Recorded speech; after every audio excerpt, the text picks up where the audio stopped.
And right now, I think that we are looking at video. Maybe the producers can clarify. These are missiles from Iranian state TV. So they were launched from Tehran.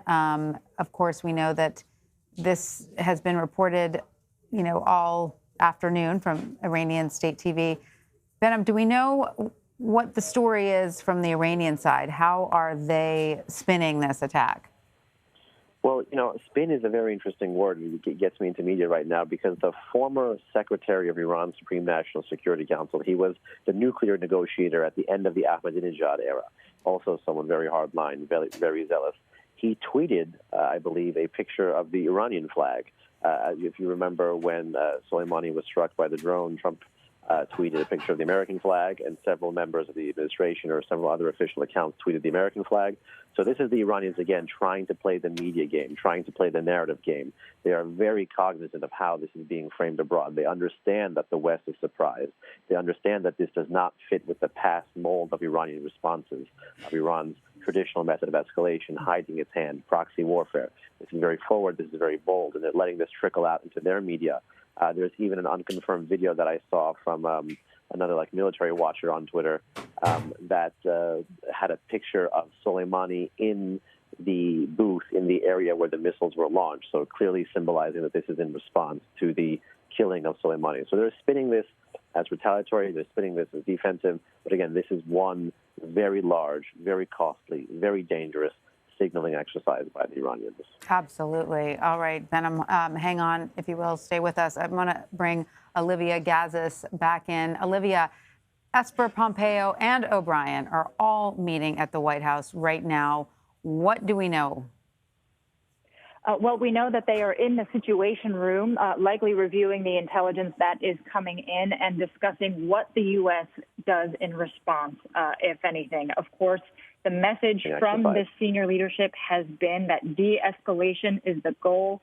The Secretary of Defense saying today that the goal was not to start a war, but warning that the U.S. will finish one if need be.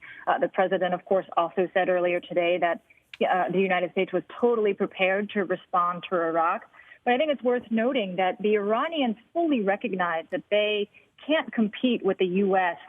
As in a conventional sort of battle. And so this is the reason that they have historically prioritized these capabilities that are asymmetrical, whether that is cyber warfare, whether that is proxy warfare.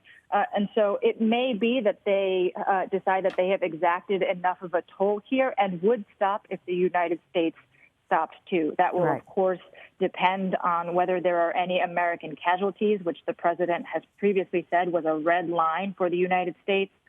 And he has, of course, threatened any number of other measures in the war of words that had mostly ensued immediately following the strike on Soleimani.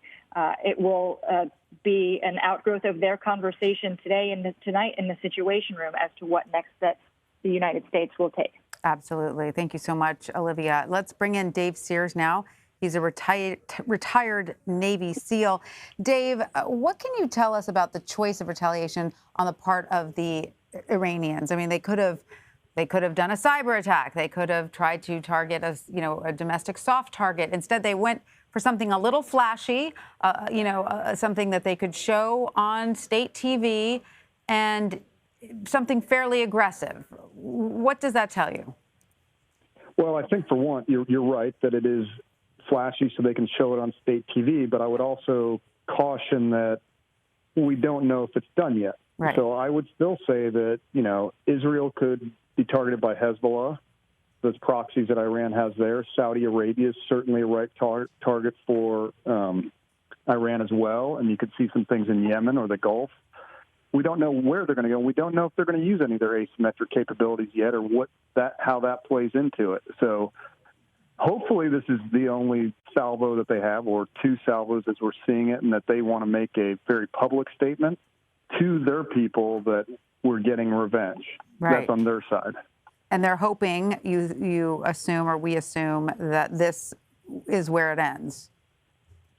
I think that that's what Iran's hoping. I think that would be a huge miscalculation. I just can't see the president, after his speech and drawing the red line at U.S. casualties or U.S. assets coming under targeting. Well, let's talk about that for a second. Do you think that it's one thing if there are some U.S. casualties here, but what if it turns out that there are not?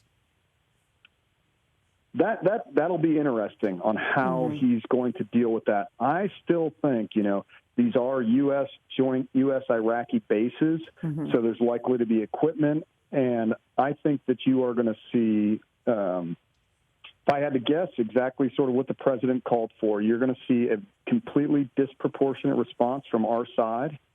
You can't have this, one-for-one type response. I think that what he's likely looking at giving them is a very overwhelming response. What would that look like? That would look like completely wiping out their ability to project power. That means ballistic missile targets, so they can't launch anymore, naval targets, any possible nuclear targets that they're developing. It could be possible Quds Force locations outside of Iran that are their asymmetric things that are in Syria. We know their bases there. I think it could be a large array of all of the above. And wouldn't that especially if there's casualties. Wouldn't that result then in just more of a military commitment to the region than this administration really wants, has a stomach for? I don't think if you actually have that overwhelming response, it completely eliminates Iran's ability to do anything. Are you talking about sort of shock and awe? We have that capability. Yeah, no, we could degrade their capability to the point that they have none. It's not, Iran isn't like the United States. It's not that big. It's not Russia or China. So you could conceivably target all their capability to do things if you really wanted to. So, and that would be without a regime change, just leaving the government there and just wiping out their military. Yeah, absolutely. And then saying, okay, leave it to the people. What do you want to do? And I think you would have another effect as well if you stick to military targets, especially as they are in Iran. You can really, really limit any civilian casualties on the populace. And remember, the people aren't super happy with the regime in Iran right now. No, there have been a lot of protests, There's a lot of protests. And so which way do they go on this? If they see, now one of the reasons that they have such a problem with the regime or doing anything about it is, for example, the last protests, I think there were reports of, up to 1,500 Iranian civilians killed, another 2,000 imprisoned. They can't do anything. But if you take out some of this infrastructure that is, Iran's domestic infrastructure as well, the people may see an opportunity to rise up. I don't know that would happen, but the opportunity may be there. Or Iran will have to rebuild so much that they just will not be able to project any power around the globe at all. Wow. That is conceivable. Well, Dave, that's a pretty dramatic picture that you've painted for us. Hunter, what do you think of the likelihood of that, of the U.S. responding to the point where it just wipes out the military? Not a regime change, but just gets rid of the military. I think there's two different things that we have to look at right now. What is the likelihood that the U.S. would respond, and what would happen afterwards? And I think the likelihood that we will respond is very high. As we were saying earlier, President Trump said we would respond, quote unquote, very strongly if any American assets or Americans were targeted. And everyone I've talked to, including sources close to the president, right after the Soleimani killing, were very clear that this was likely going to lead to escalation. One person said to me, there's a source close to the president, they attacked us, referring to the protests at the Baghdad embassy. We attacked them. They're going to have to respond now. Quote, we are on this path. But the other question is what you were posing before, what would happen and what is this likelihood, and that your prior guest was saying that we would totally wipe out their military and that their people would be sort of rejoicing the American liberators in the street. And I have to say, with all due respect, I remember 2003 when people were making very, very similar arguments about Iraq and Afghanistan, which were much smaller countries with, smaller military capabilities. And I think, if we look at the lessons of history, we are right now playing with a situation that is very similar to the other conflicts we've gotten in the Mideast, and they have not been remotely as easy to extricate ourselves from or end as a lot of people predicted at the outset. So I definitely don't want to be someone predicting that this, is guaranteed to be some kind of tremendous success for us. This is, even the people in the White House are aware this is a very dangerous situation. Right. I mean, wiping out the military complex would have repercussions far beyond just,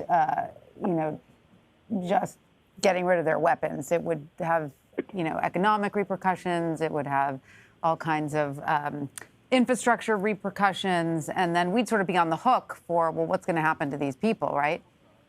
And let's look at what happened in Iraq, right? We did essentially affect regime change there, but a lot of the leadership of the Ba'ath Party ended up becoming the leadership of ISIS.